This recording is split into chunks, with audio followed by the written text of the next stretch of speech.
छोटे से गांव में एक आदमी रहता था जिसका नाम राजू था। वह बहुत ही बुद्धिमान और समझदार आदमी था, लेकिन वह गरीब भी था। उसकी रोजी रोटी उसके चाट भंडार की दुकान से आती थी। दुकान के सामने एक पेड़ की छाया थी, जिसके नीचे राजू अपनी चाट की दुकान सजाकर बैठ जाता था। वह कभी भी आलस्य में नहीं पड़ता था, बल्कि उसकी दुकान में बिना रुके लगातार काम करता रहता था। वह गरीब था, लेकिन उसकी मेहनती और उम्दा चाट ने उसे गांव का सर्वश्रेष्ठ बिजनेसमैन बना दिया था। राजू ने दुकान के आसपास की छोटी सी जगह में चाट बनाने का विशेष प्रणाली विकसित की थी। वहाँ वह अपने रहस्यमयी मसालों का उपयोग करके दिन भर चाट बनाता रहता था। वह जानता था कि उसकी चाट में उसके मसालों के अलावा भी कुछ खास बातें होती है, जो उसकी चाट को अन्य चाटों से अलग बनाती है। उसकी दुकान के आसपास खड़े गांव के लोग उसकी चाट का स्वाद लेने के लिए कातर होते थे।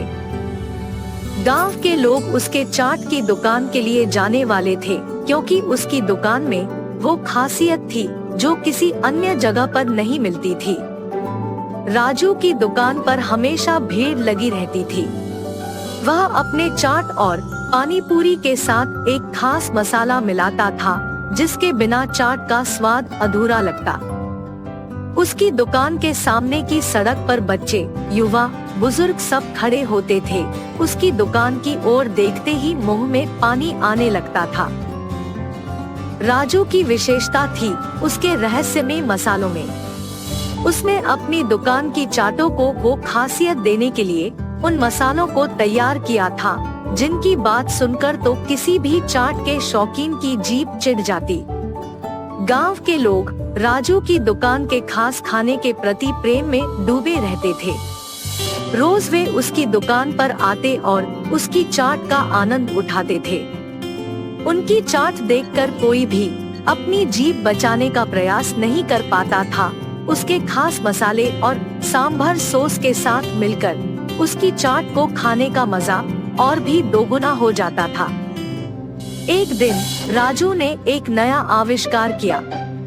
वह अपनी दुकान पर दही वड़ा की जगह पर पेप्सी वड़ा पेश करने लगा। पेप्सी की मिठास और चटपटाहट ने उसे यह विचार दिलाया कि क्यों न इसे दही वड़े की जगह पर प्रयोग किया जाए। राजू ने पेप्सी वड़े को तैयार किया और उसे अपनी दुकान पर बेचने लगा।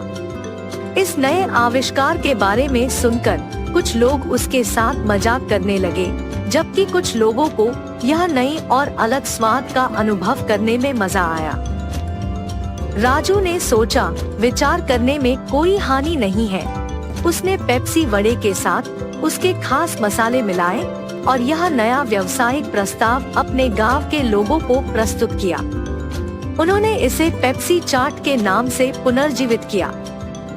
पेप्सी चाट की खास मिठास, ताजगी और नयापन ने गांव के लोगों को प्रभावित किया।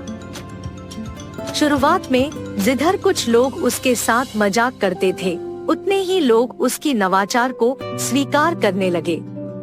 धीरे धीरे पेप्सी चाट ने अपनी पहचान बनाई और गांव के लोगों की पसंद बन गई। राजू की दुकान में गांव के लोगों की सड़कों पर खड़ी भीड़ अब भी उसकी खास मसालों की खुशबू से महकती रहती थी, लेकिन अब उसके चाट की दीवानगी का दूसरा नाम पेप्सी चाट था।